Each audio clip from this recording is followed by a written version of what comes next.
मैं अभी रिसेंटली एक केस डील कर रहा था। उसमें उनका बच्चा, पाकिस्तानी कपल का, उसमें उनका बच्चा जो है वो, ये दुआ का केस मैंने वो बल्कि सबको कहना था कि आप लोग भी बच्चे जो दुआएं कराते हो, स्पेशली ख़वातीन और मर्द हज़रात भी, तो ये दुआ अगर आप कराते हैं डेडिकेशन से आप करें, पागलों की तरह कराएं, लेकिन अपने घर का भी आपने ध्यान करना है। जो आपकी घर की ड्यूटी है या जॉब की ड्यूटी है, ये नहीं है कि वो सब उजाड़ के आप निकल जाएं। आप बाबा जी नहीं है कि आप घर छोड़ के और आप जनाब हीरा मंडी या दाता साहब या सड़क पे आके डेरा लगा लें। बेशक। आपका तो काम जो है ना, बाबा जी कहते थे कि सबसे पहले पेट पूजा तो फिर कम दूजा। ठीक है, तो आपने अपने घरों को पहले देखना है। ये ना हो कि आपके अपने घर ख़राब हैं जी और आप पूरा मोहल्ला ठीक करने निकले हुए हैं और आपके बच्चे आपके ख़राब हो रहे हैं या आपके घर बच्चों को पता ही नहीं है।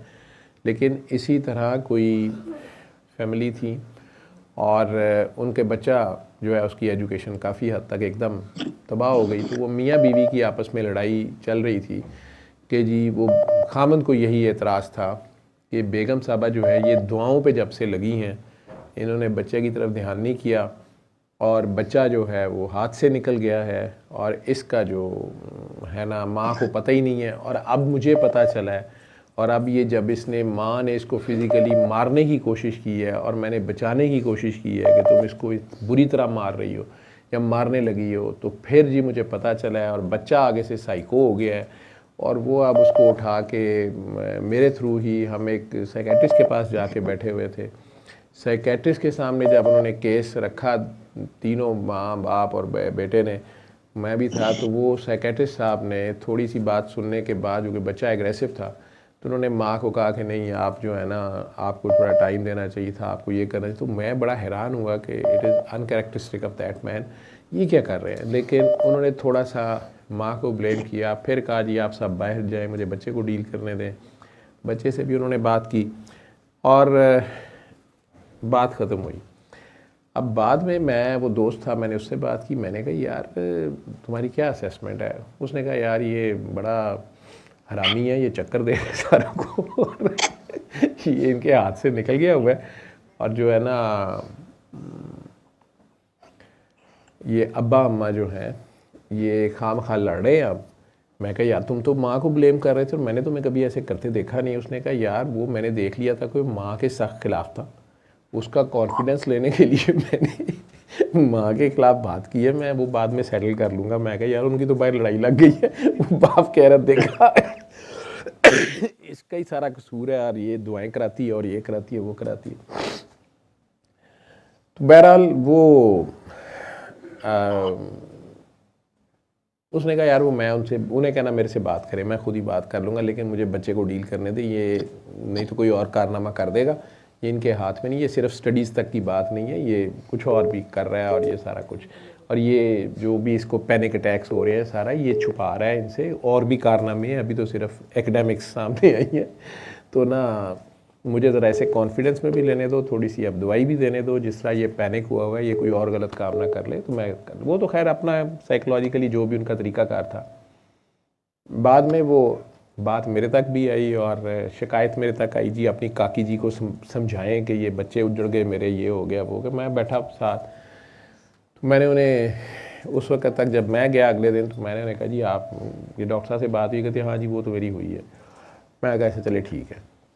अब बलैदा हम बैठे तो उन्होंने कहा जी कि नहीं, फिर भी इनका ये रोल था, आज ये इतना मारने लगी हैं, ये पहले मुझे बताती हैं ये कर दे, तो इन्होंने पहले इसको देखा नहीं है।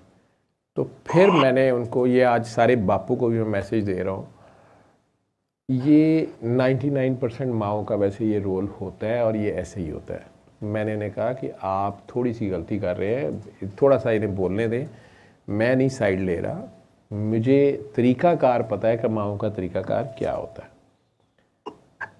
इन्होंने आपको परेशान नहीं होने दिया, इन्होंने अपनी मैक्सिमम कोशिश की है इन लास्ट 2-3 ईयर्स कि इस बच्चे को आपसे बचा लें। इन्हें पता है कि आप भी मारने में इंतहाई माहिर है, आप जब मारेंगे तो बहुत बुरा मारेंगे, इसकी हड्डी पसली को तोड़ देंगे और आखिर में जब उन्हें पता था कि अब तो रिज़ल्ट आ ही गया और अब तो आपने इसकी टांग बाजू तोड़नी है, तो उन्होंने आपके सामने डोई के साथ उसके ऊपर हमला कर दिया और बड़ी ज़ोरदार खड़का दी, जो आपका ख्याल है हड्डी तोड़ने लगी थी। तो वो भी माँ एक प्रोटेक्टिव मेजर ले रही थी कि आप इतना ना मारें कि हड्डियाँ ही तोड़ दें, तो उसने ज़रा ज़ोरदार लगा दी कि उल्टा आपकी हमदर्दियाँ जाग गई और आप प्रोटेक्ट करना शुरू हो गए, उल्टा उसे ब्लेम करना शुरू हो गए।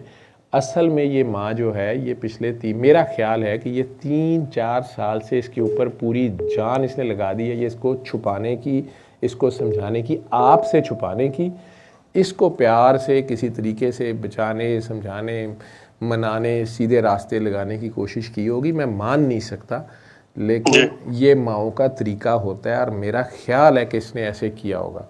फिर वो खातून रोना शुरू हो गई शदीद। फिर वो बेचारी उठी और उन्होंने कोई टेक्स्ट मैसेजेस दिखाने शुरू कर दिए जो उन्होंने अपनी नंद को या बच्चे की फूफो को, जो ज़्यादा बड़ी थी घर में, उनको सारे वो किए हुए थे पिछले 2-3 साल में। और उससे पता चला कि वो दोनों ख़वातीन काफ़ी देर से इस सूरमा को समझाने की, संभालने की कोशिश कर रही थी और बचाने की कोशिश कर रही थी उसके अब्बे से भी। तो उनकी अपनी एक समझ थी या सोच थी कि नहीं, मर्द गुस्से वाला होता है, अब्बू गुस्से वाला होता है, अब्बू फैंटी ना लगा दे, स्कूल से ना उठा ले, ये ना कर दे, स्कूल ना चेंज कर दे। वो बेचारी ने अपने सारे मैयज़ लिए हुए थे। लेकिन बहरहाल दूसरी साइड पे भी जो है वो जवान खून था और वो साहब ने अपनी मर्जियाँ जो करनी थी उन्होंने कर ली थी।